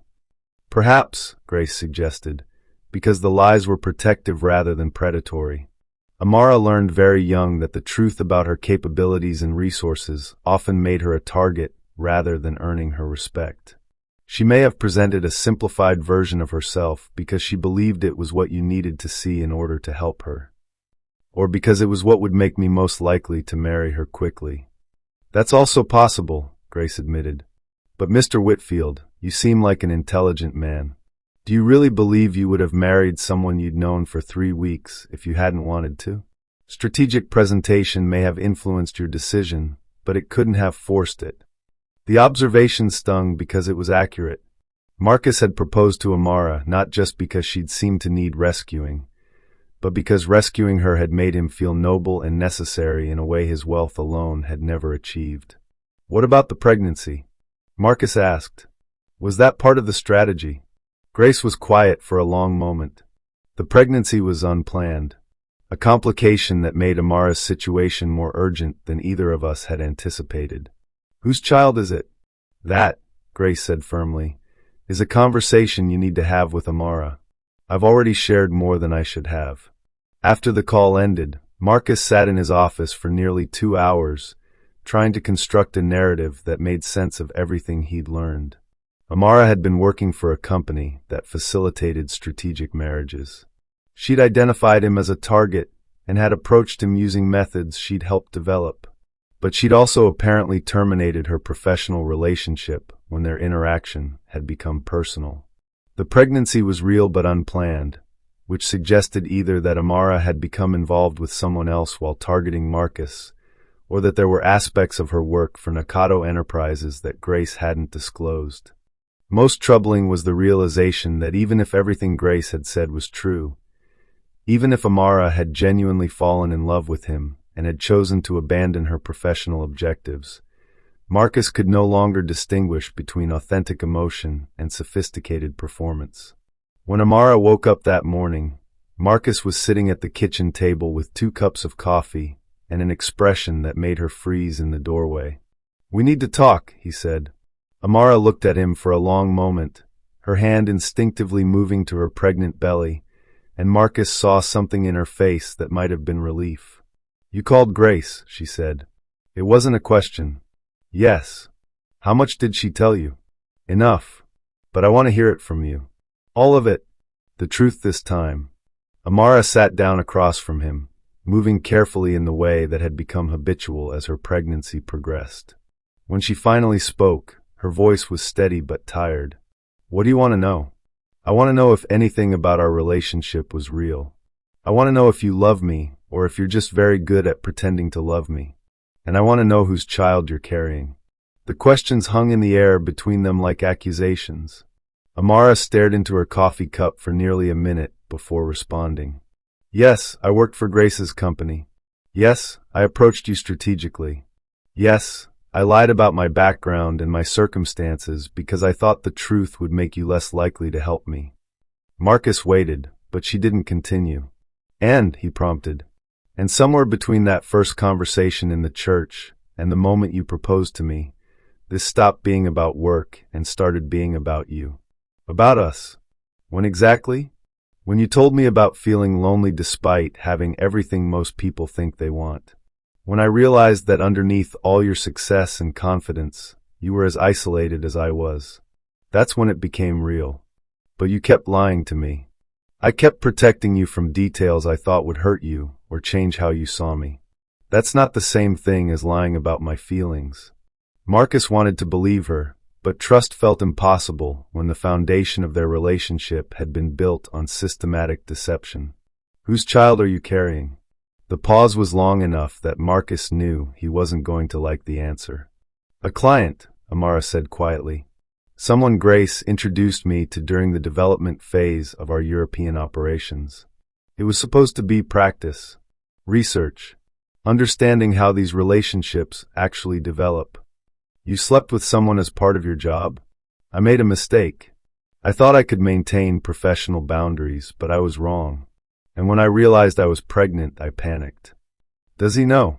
No, and he never will. That's why I needed to leave Rome so quickly. Not because I was expelled from the convent, but because staying would have meant either telling him about the pregnancy or having an abortion, and I couldn't do either. Marcus felt the world shift around him as he processed this information. The child Amara was carrying wasn't his, wasn't the result of some romantic relationship gone wrong, and wasn't even the product of assault.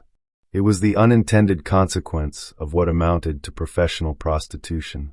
So you identified me as an alternative solution, he said. I identified you as someone who might understand what it felt like to be trapped by circumstances you hadn't chosen. And I was right. They sat in silence for several minutes, the morning light streaming through their kitchen windows and illuminating a conversation that was systematically destroying everything Marcus had believed about his marriage. Do you love me? He asked finally. Amara looked directly at him for the first time since the conversation had begun. Yes, she said. I love you. More than I expected to, more than I wanted to, and more than is probably good for either of us. But I also understand if that's not enough anymore. How am I supposed to know if that's true? How am I supposed to trust anything you tell me when everything so far has been a performance? You're not, Amara said simply. You're going to have to decide whether you believe that people can change, whether relationships can become authentic even if they begin artificially, and whether love that develops under complicated circumstances is still love. Marcus stared at his wife, his pregnant wife who was carrying another man's child as part of what had essentially been an elaborate con game, and realized that this was his breaking point. Either he could accept that their marriage had begun as a business transaction, but had evolved into something genuine, or he could conclude that he'd been systematically manipulated by someone so skilled that he'd never be able to distinguish her authentic emotions from professional performance. Both possibilities required a leap of faith that felt beyond his current capabilities. I need time, he said. I know, Amara replied. But Marcus, whatever you decide, I want you to know that these have been the happiest months of my life. For the first time ever, I got to be completely myself with someone. Even if it started as work, it became real. At least for me. As Marcus looked at the woman he'd married, brilliant, beautiful, calculating, and possibly genuine, he realized that his investigation had brought him exactly where he'd feared it would. To a place where the truth was too complex to provide the clarity he'd been seeking. And where love, if it existed at all, would have to coexist with the knowledge that it had been born from deception. Marcus moved into the guest bedroom that same afternoon. Not permanently, he told himself, just until he could think clearly about what came next. But the physical separation felt like acknowledging something irreversible about their relationship, a line crossed that couldn't be uncrossed. Amara didn't protest the arrangement. She simply helped him move his clothes and toiletries, her movements careful and deliberate, as if she were trying not to disturb something fragile in the air between them. When she finished, she'd stood in the doorway for a moment, one hand resting on her pregnant belly. "I'll be here when you're ready to talk again," she'd said quietly. "However long that takes." For 3 days, they'd existed in the same apartment like polite strangers. Marcus left for work before Amara woke up and returned after she'd gone to bed. They communicated through notes left on the kitchen counter, doctor's appointment reminders, grocery lists, careful updates about practical matters that required coordination. The domesticity felt surreal, given what they both knew about the fundamental dishonesty underlying their marriage. On Thursday evening, Marcus had arrived home to find Amara sitting at the kitchen table with a stack of documents spread in front of her.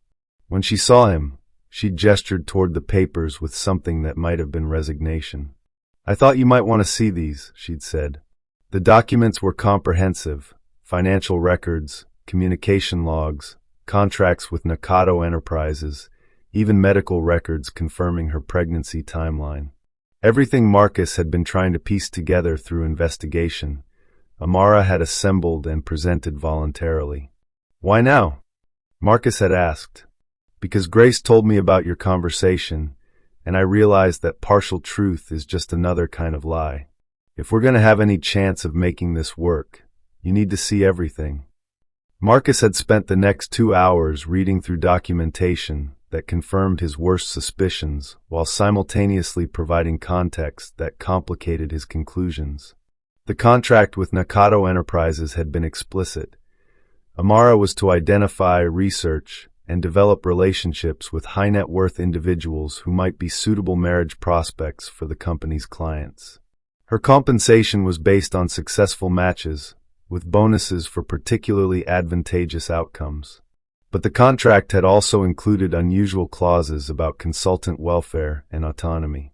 Consultants could terminate assignments at any time without penalty. They were prohibited from entering into marriages they personally opposed, and they retained complete control over their personal relationships and reproductive choices.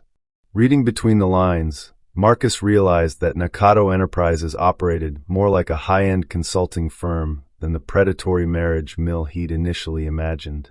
Their consultants were partners, not victims. The financial records showed that Amara had been remarkably successful. Over 18 months, she'd facilitated 6 marriages between African women and European or American men. Her client satisfaction ratings were exceptional, and her repeat business rate suggested that the relationships she'd helped arrange were generally positive outcomes for everyone involved. The communication logs with Grace revealed a more complex picture of Amara's work than Marcus had expected. Rather than cold-blooded manipulation, the exchanges showed someone genuinely invested in creating authentic connections between people who might not have found each other otherwise. But it was the final document that hit Marcus like a revelation. Amara's resignation letter to Nakado Enterprises, dated the day after he'd proposed to her in Rome. "I can no longer maintain the professional objectivity required for this work. My current assignment has become personally significant in ways that compromise my ability to serve the client's interests effectively. I am terminating my consulting relationship immediately and will not be available for future assignments." The letter was formal, but Marcus could read the subtext. Amara had quit her job because she'd fallen in love with her target. Whether that made their relationship more authentic or simply more complicated was still unclear. "The client you mentioned," Marcus said after he'd finished reading. "The father of your child. Was he one of your assignments?" Amara nodded. "A practice run," Grace called it. She wanted me to understand the full relationship development process before working with actual clients. I was supposed to take him through the initial phases and then transition him to another consultant for completion. "But you slept with him." "I made a mistake. I thought I could maintain boundaries, but I was wrong about my own emotional responses. When things became physical, I realized I wasn't cut out for this kind of work." "So you got pregnant and panicked." I got pregnant and realized that I'd been fooling myself about what I was capable of doing professionally. I couldn't separate business from personal feelings the way the job required. Marcus studied his wife's face, trying to determine whether this explanation made her more trustworthy or less. Someone who couldn't maintain professional boundaries might be more authentic, but they might also be more prone to self-deception about their own motivations. When you approached me, Marcus said, was it because Grace had identified me as a potential client for someone else? No. I identified you for myself. Grace didn't know about you until after we were married. Why me specifically? Amara was quiet for a long moment, seeming to choose her words carefully. Because you looked lonely in the same way I was lonely. Surrounded by people but fundamentally isolated. Successful but not satisfied. I thought we might understand each other. And the rescue scenario, the pregnant nun with nowhere to go, was designed to appeal to your psychology, yes. But Marcus, it was also true. I was pregnant, I had left religious life, and I was genuinely uncertain about what came next. The fact that I presented those circumstances strategically doesn't mean they weren't real. This was the crux of Marcus's confusion. Amara's deception had been sophisticated, but it had also been built on genuine circumstances and authentic emotions. She'd manipulated his protective instincts, but she'd also actually needed protection. She'd performed vulnerability while actually being vulnerable. The intersection of calculation and authenticity was more complex than Marcus's binary thinking could easily process. Do you love me? He asked again. Yes, but I also understand why that might not matter anymore. It matters, Marcus said slowly, but I don't know if it matters enough. That night, Marcus had lain awake in the guest bedroom, staring at the ceiling and trying to imagine different versions of their future. In one scenario, he forgave Amara's deception, and they rebuilt their marriage on a foundation of complete honesty going forward. In another, he concluded that trust was permanently damaged and they divorced, with him providing financial support for the child who wasn't biologically his, but who had become his responsibility through marriage. Both options felt simultaneously reasonable and impossible. The next morning, Marcus had made a decision that surprised even him. He'd called Dr. Sarah Chun, a psychiatrist who specialized in relationship trauma and had helped him process his previous failed engagements. I need to understand something, Marcus had told her during their emergency session. Can a relationship that begins with systematic deception ever become genuinely authentic? Dr. Chen had listened to a carefully edited version of his situation. Marcus wasn't ready to share the full details of Amara's professional background before offering her perspective. The question isn't whether the relationship began authentically, she'd said. The question is whether both parties are capable of authenticity now. Deception creates wounds, but those wounds can heal if both people are committed to complete honesty going forward. But how do you trust someone who's demonstrated that they're capable of sophisticated manipulation? The same way you trust anyone, by watching their actions over time and seeing whether they align with their stated intentions. Trust isn't binary, Marcus. It's something that gets built gradually through consistent behavior. What if I can never stop wondering whether her emotions are genuine or performed? Then you need to decide whether you can live with that uncertainty, or whether it will poison every interaction you have going forward. The session had clarified Marcus's choice without making it easier. He could either accept that love was possible even in relationships that began deceptively, or he could conclude that authenticity required transparency from the beginning. But there was a third option that Dr. Chen had suggested. He could test Amara's commitment to honesty by creating opportunities for her to demonstrate authentic behavior over time. That evening, Marcus had returned home with a proposal that would either save their marriage or destroy it completely. I want to try something, he'd told Amara over dinner. I want us to start over. Not pretend the deception didn't happen, but build something new on top of it. What does that mean practically? It means complete transparency going forward. No protective lies, no strategic omissions, no filtering information based on what you think I want to hear. And it means you help me understand not just what happened, but why you made the choices you made. And in return, I'll try to distinguish between who you were when we met and who you are now. I'll try to judge our relationship based on what happens from this point forward rather than what happened before. Amara had looked at him with something that might have been hope. And if I can't live up to that level of transparency, if there are things about my past or my family or my work that are too complicated to explain easily, then we'll work through the complications together. But no more lies, Amara. Not even small ones. Not even protective ones. What about the baby? This was the question Marcus had been dreading. The child wasn't biologically his, was the product of what amounted to professional prostitution, and would be a permanent reminder of Amara's deception. But the child was also innocent, and Amara was his wife, and some responsibilities transcended the circumstances that created them. The baby is ours, Marcus had said, surprising himself with the certainty in his voice. Whatever else gets resolved or doesn't get resolved, that doesn't change. For the first time in weeks, Amara had smiled with what appeared to be genuine joy rather than strategic charm. Are you sure? She'd asked. Because once you commit to this, Marcus, there's no going back. You'll be choosing to love someone you know is capable of deception. You'll be raising a child who isn't genetically yours. You'll be building a life with someone whose past will always be more complicated than most people would be comfortable with. I'm sure, Marcus had said, though he wasn't entirely certain that was true. But as he'd looked at his wife, brilliant, beautiful, calculating, and possibly genuine, Marcus had realized that certainty might be overrated. Maybe the choice wasn't between trust and doubt, but between the uncertainty of trying to build something authentic and the certainty of destroying something that might be worth saving. That night, Marcus had moved back into their bedroom. Not because his doubts had been resolved, but because he'd decided that some questions could only be answered through experience rather than investigation.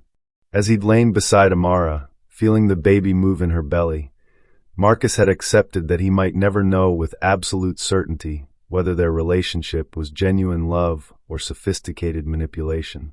But he'd finally understood that love, real love, might require exactly that kind of faith in the unknowable. The question was whether he was brave enough to maintain that faith over the decades of marriage that lay ahead. Only time would tell. But for the first time since his investigation had begun, Marcus was willing to find out. 6 months later, Marcus stood in the nursery he'd designed and built himself, watching Amara feed their daughter, while morning light streamed through windows that overlooked Central Park. Isabella Nakata Whitfield had been born on April 18th, 3 days past her due date, with dark eyes that seemed to catalog everything around her and a cry that suggested she had strong opinions about the world she'd entered. She was beautiful in the way that made Marcus understand why people bankrupted themselves for their children, fought wars over inheritance, and built empires intended to last generations. She was also definitively not his biological child. The genetic testing he'd ordered without telling Amara had confirmed what they'd both already known. But biology, Marcus had discovered, was less relevant to fatherhood than he'd expected. The past 6 months had been a masterclass in reconstructing trust from components of verified truth and manageable uncertainty.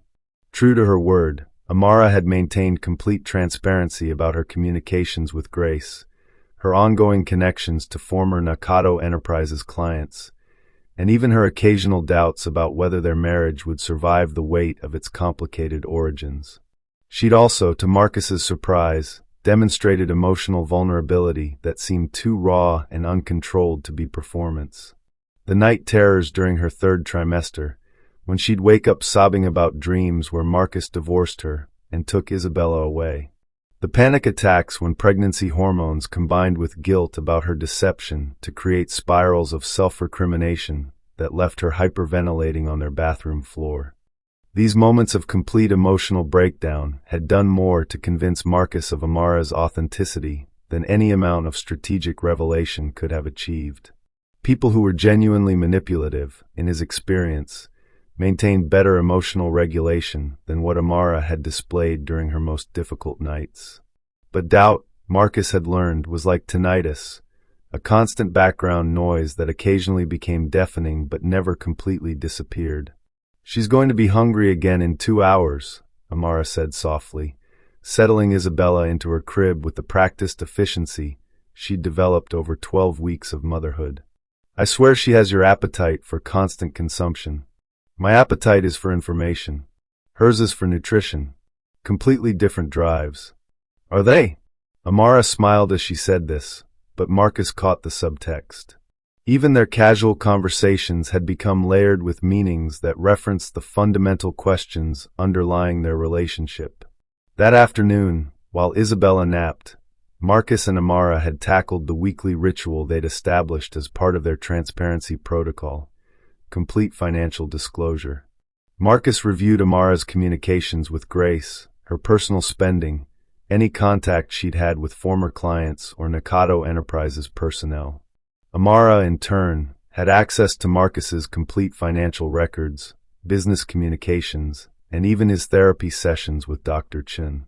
It was an exhausting level of mutual surveillance disguised as trust building, but it had worked to eliminate the small deceptions that might otherwise accumulate into relationship-ending secrets. "Grace wants to visit next month," Amara said, reviewing her messages. "She's expanding Nakado Enterprises into North American markets and wants to discuss potential partnerships." This was exactly the kind of communication that would have triggered Marcus's paranoia 6 months earlier. Now he simply asked the questions that mattered rather than constructing elaborate theories about hidden motivations. "What kind of partnerships?" "Legitimacy consulting, she calls it. Helping American men who want to meet African women do so in ways that are ethical and transparent rather than exploitative. And she wants my involvement because you're proof that these relationships can work. A success story that demonstrates the potential for genuine connection across cultural and economic boundaries." Marcus considered this. The idea of becoming a poster couple for strategic international marriage felt surreal, but it also suggested that Grace saw their relationship as authentically successful rather than merely a business outcome. "What do you think about her visiting?" "I think," Amara said carefully, "that I want you to meet my sister so you can form your own opinion about her rather than relying on my descriptions or your imagination." This was progress. 6 months earlier, Amara would have managed the situation to control Marcus's perceptions. Now she was actively creating opportunities for him to gather independent information. "And if I don't like what I learn about Grace's business, then we'll deal with that together. But Marcus, you need to understand that Grace isn't some criminal mastermind. She's an entrepreneur who identified a market need and developed ethical ways to address it. The fact that her work intersects with how we met doesn't make it inherently evil." That evening, Marcus had called his sister Rebecca to discuss the invitation. Their relationship had evolved over the past months from skeptical concern to cautious support, as Rebecca had watched Marcus navigate the complexities of his marriage with more emotional intelligence than she'd previously given him credit for. "So you're considering letting the woman who orchestrated your wife's approach come stay in your home?" Rebecca had asked. "I'm considering meeting my sister-in-law, so I can understand my wife's family context rather than continuing to speculate about it." "That's actually mature of you. Don't sound so surprised." "Marcus, can I ask you something that might be hard to hear? You always do anyway. Are you happy? Not satisfied with your decision-making process, not proud of how you've handled a complex situation, but actually happy?" The question had caught Marcus off guard because it required him to assess his emotional state rather than his logical conclusions. "Most of the time, yes," he'd said after thinking about it. "There are moments when I look at Isabella or watch Amara sing to her, and I feel complete in a way I'd never experienced before. But there are also moments when I catch Amara choosing her words carefully, and I wonder if I'm seeing authentic consideration or strategic communication." "And you've decided you can live with that uncertainty?" "I've decided that absolute certainty about other people's motivations might be impossible regardless of how relationships begin. Even if Amara and I had met in some completely conventional way, I'd still have to choose to trust her emotional honesty rather than having it proven to me definitively." That's either very wise or very rationalized. Probably both. When Grace arrived the following month, Marcus had been prepared for someone calculating and professionally manipulative. Instead, he'd met a woman who reminded him of Amara, but with sharper edges and less concern about managing other people's comfort levels. Over dinner their first night, Grace had been refreshingly direct about her business model and its ethical implications. I help women who have limited options in their home countries access opportunities in places where their education and capabilities are more valued, she'd said when Marcus had asked about Nakato Enterprises' mission. The fact that marriage is often the most efficient pathway for this kind of international mobility doesn't make the relationships less authentic. But you're essentially commodifying marriage. I'm providing consulting services for people who want to expand their relationship options beyond their immediate geographical and cultural boundaries. The same way dating apps help people meet partners they wouldn't encounter organically. Dating apps don't typically involve strategic deception about personal backgrounds. Grace had smiled at this. Don't they? How many people present carefully curated versions of themselves on social media and dating platforms? How many relationships begin with people emphasizing their most attractive qualities while downplaying their complications?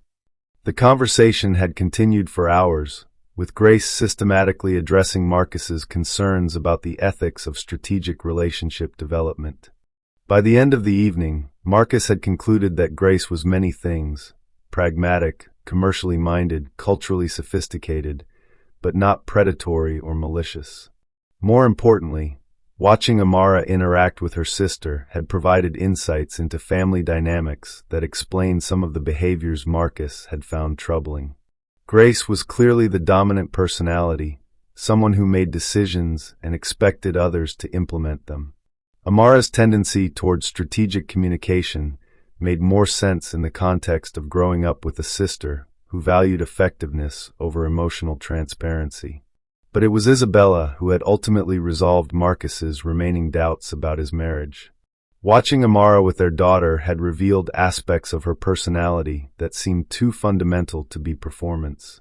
The way she talked to Isabella in 3 languages, English, Luganda, and Italian, because she wanted her daughter to understand all the cultural influences that had shaped her mother. The way she researched child development with the same systematic thoroughness she'd once applied to researching marriage targets, but with an intensity that suggested personal investment rather than professional obligation. Most convincingly, the way she'd insisted on naming Isabella after Marcus's deceased mother, rather than choosing a name that honored her own cultural heritage. It was a gesture that prioritized Marcus's emotional needs over her own preferences in a way that suggested genuine love rather than strategic positioning. On Grace's last night in New York, the 3 of them had sat on the terrace of Marcus's penthouse, watching the city lights while Isabella slept in Amara's arms. "I have a confession," Grace had said as they'd finished their wine. "When Amara first told me about Marcus, I thought she was making a mistake. Getting emotionally involved with a target is the fastest way to compromise an operation." "But you were wrong?" Marcus had asked. "I was wrong about it being a mistake. Amara found something with you that our business model was never designed to create. A relationship where both people choose each other not because it's strategically advantageous, but because it's emotionally necessary." Marcus had looked at his wife, holding their daughter, silhouetted against the Manhattan skyline. "How can you tell the difference?" "Because she quit a lucrative career to be with you. Because she's turned down 3 opportunities to return to consulting work since Isabella was born. And because she talks about you the way people talk about winning the lottery, like she can't quite believe her good fortune is real." That night, after Grace had gone to bed in their guest room, Marcus and Amara had finally had the conversation they'd been avoiding for months. "Do you ever regret how we met?" Marcus had asked as they'd prepared for bed. "I regret the deception," Amara had said, "but I don't regret the outcome. You. I regret not trusting my instincts about you sooner. Not the suspicious instincts, the ones that told me you were worth taking a risk on. Even knowing what you know now about my background and my family's business?" Marcus had considered this. 6 months of transparency had revealed that Amara's world was more complex than most people would be comfortable with.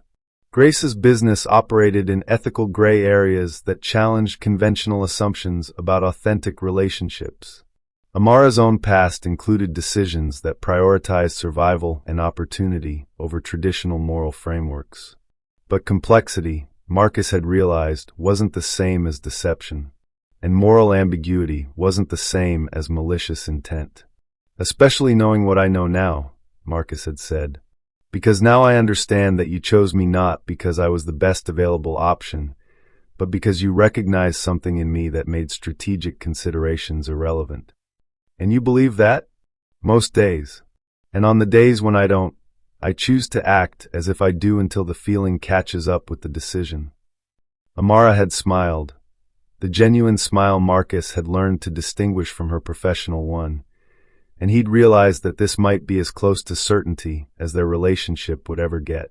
Now, a year and a half after their first conversation in a Roman church, Marcus understood that love built on complete transparency was probably impossible for anyone. Every successful relationship required some degree of strategic presentation, protective omission, and charitable interpretation of ambiguous behavior. The difference was that he and Amara had been forced to acknowledge these dynamics explicitly rather than pretending they didn't exist. Standing in his daughter's nursery, watching the woman he'd married sing a Ugandan lullaby to the child they'd chosen to raise together, Marcus realized that his investigation had ultimately brought him exactly where it needed to a place where love coexisted with uncertainty, where trust was a daily choice rather than a permanent achievement, and where authenticity was something that had to be built rather than discovered. He still didn't know with absolute certainty whether Amara loved him or was simply very good at performing love. But he'd finally understood that this uncertainty was the price of any meaningful relationship with another human being.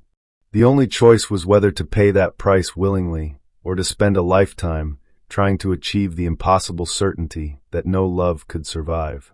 Isabella opened her dark eyes and looked directly at Marcus with the kind of unflinching attention that suggested she understood more about the world than anyone gave her credit for. "She's going to be trouble," Amara said softly. "Too smart for her own good, just like her father. Her father is going to make sure she never has to lie about who she is to get what she needs," Marcus replied. "And her mother is going to make sure she understands that sometimes the most authentic thing you can do is choose love, even when logic suggests it's too risky." They stood together in comfortable silence, two people who'd found each other through deception and chosen to build something honest from the rubble of strategic manipulation. Outside, New York continued its relentless pursuit of success and security. Inside, a small family had learned that some questions were more important than their answers. Whether their love was real or performed no longer mattered, as much as whether they could sustain it long enough for the distinction to become irrelevant. And that, Marcus had finally understood, was a mystery that could only be solved by living it. What do you think really happened here? Was Amara's love genuine from the beginning, or did it develop over time? Could Marcus have made a different choice, or was he always going to end up exactly where he needed to be? Drop your theory below. We'd love to hear whether your team love conquers deception, or team, once a manipulator, always a manipulator.